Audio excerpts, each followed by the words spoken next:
दौड़ रहे थे। आप भी जरा गौर करो, ढिकौली में भी डबल मात्रा, खेलना भी डबल मात्रा, रटौल भी डबल मात्रा, आपने यहाँ भीड़ भी डबल ही की।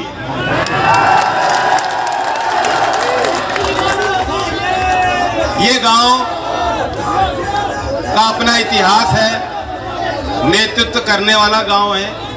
यहाँ के युवा भी काबिल हैं, होशियार भी हैं। मैंने खबर पढ़ी थी यहीं इंटर कॉलेज में, ये दिखाता है, दर्शाता है कि यहाँ के जो युवा हैं वो अपने भविष्य को लेकर कितना चिंतित भी है और कितना प्रयासरत भी है।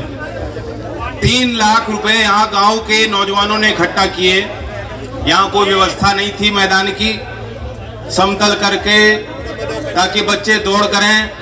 क्योंकि यहाँ भर्ती में विशेष रुचि गांव के बच्चे लेते हैं, इन्होंने अपनी व्यवस्था खुद हाथों में ली और बनाई। तो बधाई के पात्र हैं वो युवा, और बधाई के पात्र है ढिकौली गांव और ये पूरा क्षेत्र। चौधरी चरण सिंह जी के समय से ही ये क्षेत्र का अपना देश के सामाजिक और राजनीतिक मानचित्र पर स्थान रहा है। आज भी जहां पूरे देश में उबाल है, किसान सड़कों पे हैं, देश की राजधानी को अलग अलग दिशा से, अलग अलग राज्य से चलकर उन्होंने आके घेरा है, तो बागपत क्षेत्र के किसान भी उस पूरे आंदोलन में कहीं पीछे नहीं है। आज आपने इस किसान पंचायत का आयोजन में जिस तरह से यहाँ आकर अपना आशीर्वाद उन किसानों को दिया है, हम सबको दिया, हमारा हौसला बढ़ाया, और साथ ही ये संदेश दिया कि जो चोट, चाहे वो शाहजहांपुर हो, चाहे गाजीपुर हो, चाहे टीकरी हो, चाहे सिंगू हो, चाहे पलवल हो, जहां भी किसान बैठे हैं देश भर में, जहां भी किसान सरकार की इस गलत नीति का विरोध कर रहे हैं, उन्हें अगर कोई चोट लगेगी तो हमारे क्षेत्र के किसान को वो चोट महसूस होगी।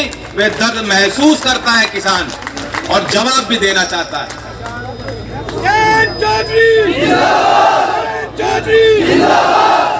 तेजपाल जी यूं नारे मत देना, मैं जानता हूं उत्साह है, लेकिन ये समय समझने का भी है। आपका जिनसे मुकाबला है उनके पास आपको काटने के 100 तरीके हैं, उन पे कुछ इतने तर्क हैं। आज भी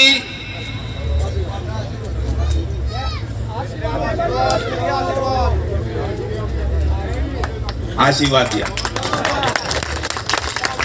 आज भी जिनसे आपका मुकाबला है वो मानने को तैयार नहीं। काम सब बुरे हो रहे हैं, आर्थिक तंगी का दौर है, लोग परेशान हैं अपने रोजगार को लेकर, अपने व्यापार को लेकर, अपने काम को लेकर, अपने घर भविष्य को लेकर। लेकिन इस बीच भी कुछ ऐसे लोग हैं जो एक व्यक्तित्व की पूजा करते करते करते इतने गिर चुके हैं, उन्हें खुद एहसास नहीं हो पा रहा, वो समझ नहीं पा रहे, और वे भक्त बन चुके। आप किसी मुद्दे के प्रति समर्पित हो, श्रद्धा रखते हो, विश्वास करते हो, नेता पे विश्वास कर सकते हो, लेकिन फिर भी विचार खुले होने चाहिए। इस क्षेत्र ने चौधरी चरण सिंह जी के साथ अपना जुड़ाव इसलिए जोड़ा, अपना नाता इसलिए जोड़ा कि क्षेत्र ने समझा कि चौधरी चरण सिंह जी ना कि सिर्फ इस क्षेत्र के, लेकिन देश भर के कामगार के, किसान, गरीब, मजलूम और मजदूर की लड़ाई लड़ने के लिए सक्षम है। उसके बाद आपने चौधरी अजीत सिंह जी के हाथ को मजबूत किया, वह भी उसके पीछे भी एक विश्वास था गहरा, और वह रास्ता बहुत लंबा और कठिन और दुर्लभ भी रहा, लेकिन आप में से कोई किसी ने हाथ नहीं छोड़ा, किसी ने रास्ता नहीं त्यागा। लेकिन उसके पीछे भी कारण थे कि विश्वास था, लगाव था, जो कुछ कहो। आज भी जो लोग जो किसान विरोधी ताकतों का समर्थन करते हैं, वह भी कह सकते हैं हम विश्वास करते हैं, मोदी जी होंगे तो अच्छा ही करेंगे। अब उनसे तर्क वितर्क करना भी बेकार है। जब उनसे तो उसका भी जवाब है उनके पास। अब मोदी जी खुद कह रहे हैं कि भाई पेट्रोल डीजल के भाव जो बढ़ रहे हैं हमारी गलती नहीं, हमारा दोष नहीं, तो पहले की सरकारों की गलतियां। और फिर उन्होंने विधि भी दे दी, बेरोजगारों को पकौड़े तलने चाहिए। पकौड़े कहां से तलोगे जब गैस महंगी है? वो उसकी भी विधि है। अब ये लड़के मानते ही नहीं, मोदी जी इतनी अच्छी अच्छी बात करते हैं, मन की बात करते, सुनते नहीं। हो गया, उन्होंने तो बता रखा है। उन्होंने कहा भाई नाली में जो पाइप डालो और वो गैस है, उस गैस का प्रयोग करो। तुम्हें क्यों सिलेंडर चाहिए भाई? इन्होंने गरीब को कहा भाई हर घर घर में जो मीटर लगेगा, घर घर में कभी बिजली भी नहीं मिलती थी, आपूर्ति पूरी 24 घंटे होगी। अच्छी बात है, लेकिन जो घर मजदूरी कर रहा है 250% बिल में वृद्धि हो गई। आपके ट्यूबवेल पे मीटर लगेंगे, ये मत सोचना उसमें कोई छूट होगी। यही ढिकोली गांव के एक किसान थे, राम सिंह जी के पुत्र अनिल, और पिछले वर्ष की घटना है दर्दनाक। उन्होंने बिजली की बिल और अपने कर्जे के स्थितियों से तनाव में आकर आत्महत्या की थी। हमें नहीं भूलना चाहिए ये कहानी, ये दास्तां, पश्चिमी उत्तर प्रदेश की ये तस्वीर हमें कभी देखनी पड़ेगी। हमने नहीं सोचा था कि ऐसे दिन भी आएंगे, लेकिन ये आज घर घर की कहानी है।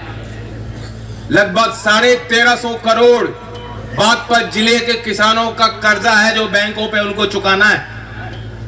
लेकिन वहीं 137 करोड़ तो शायद बल्कि 170 करोड़ से ऊपर हो गया 20 फरवरी का आंकड़ा, जो गन्ने के पिछले साल का जो है आपको देना है, लेकिन वो अब तक आपके खातों में नहीं आया।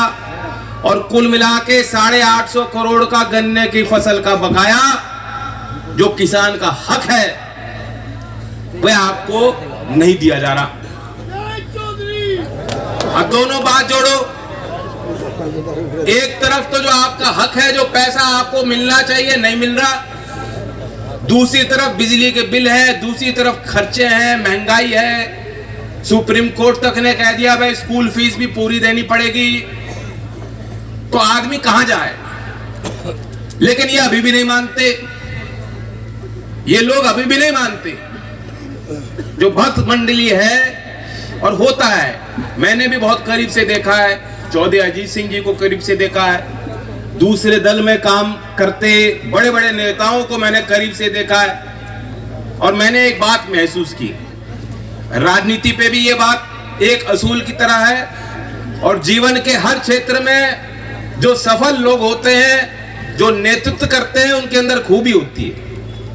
आपकी नजर हमेशा होनी चाहिए, क्योंकि आपको घेरने वाले लोग या तो आपसे जुड़े हुए हैं, आपके समर्थक हैं, आपके भक्त हैं, या अपने स्वार्थ के कारण आपसे जुड़ रहे हैं। ऐसा ही होता है, राजनीति में भी होता है। मेरे साथ के चलने वाले लोगों में भी ये कमियां हो सकती हैं, लेकिन मुझे तो एहसास होना चाहिए इस बात का। मुझे एहसास होना चाहिए कि मेरे साथ किस तरह के लोग हैं, और साथ साथ मेरी नजर रहनी चाहिए औरों पे। राजनीति में वो आदमी सफल होगा, उस नेता की इज्जत होगी जो अपने साथ वालों की तो फिक्र करता ही है, लेकिन उससे ज्यादा फिक्र, उससे ज्यादा नजर अगर उसका कोई आलोचक होगा, कोई उसकी कमी निकालने वाला होगा, कोई बता पाएगा खड़ा होके कि यहां तुम कमजोर हो, तो उसकी बात तो ज्यादा सुननी चाहिए। लेकिन ये लोग, आज हम लोग विरोध कर रहे हैं, देश का किसान विरोध करता है, तो उसे ये देशद्रोही करार कर देते, कहते तुम विरोध कर रहे हो तो तुम देश का विरोध कर रहे हो। मोदी जी क्या देश से बड़े हो गए? मोदी जी क्या किसान से बड़े हो गए? मोदी जी क्या आपसे ज्यादा बड़े विद्वान हैं? नहीं हो सकते। और फर्क ये है, वे सुनना नहीं चाहते, उन्हें सुनना नहीं पसंद। वे तो अपनी जिद उन्होंने पकड़ ली, और उनके कार्य करने का, कार्यशैली का एक पहलू है जो मैंने उनकी एक बात पकड़ ली, वो बेचने में माहिर हैं। गंजे को कंगी बेच देंगे। अब पता नहीं यूपी वाले ले रहे उनसे, उनकी कंगी ले रहे नहीं ले रहे मैं नहीं जानता। बाबा को तो जरूरत ही नहीं।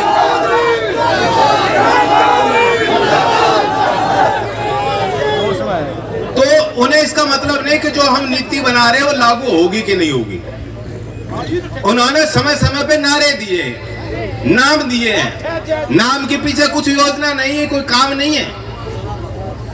जो व्यवस्था होती है वो व्यवस्था ध्वस्त करते हैं और आगे बढ़ते हैं, फिर दूसरा मुकदमा छेड़ देते हैं। पब्लिक सोचती है भाई पुरानी बात भूलो, अब तो नई बात आ गई, अब इसे झेलो, अब इसे समझो।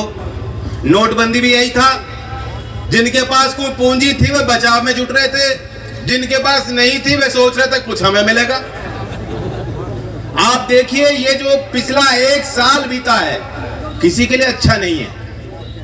देश के जीडीपी के आंकड़ों को आप देखोगे तो गिरावट आई, भारी गिरावट।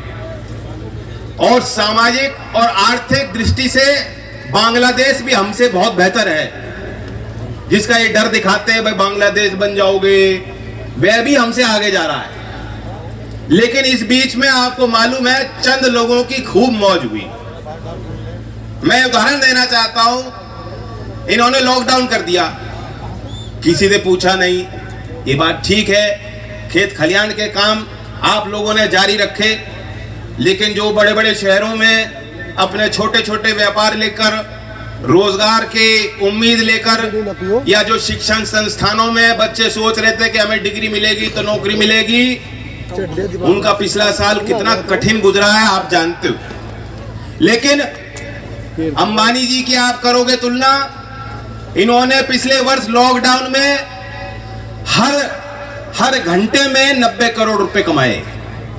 ये देश में पिछले 1 वर्ष में 40 नए अरबपति पैदा हुए। जब जीडीपी का आंकड़ा माइनस में है, आप अपने घर गृहस्थी पे नजर मारोगे तो आपने घाटा, किसी तरह गुजारा कर रहे हो, खर्चे भी नहीं आपके मीट हो रहे हैं। और पिछले 1 वर्ष में लॉकडाउन में ही जो सबसे अमीर वर्ग है, इन्होंने इतना रुपया कमाया है कि देश के 40 करोड़ मजदूरों को आप गरीबी रेखा से उठा सकते थे, इतना धन है।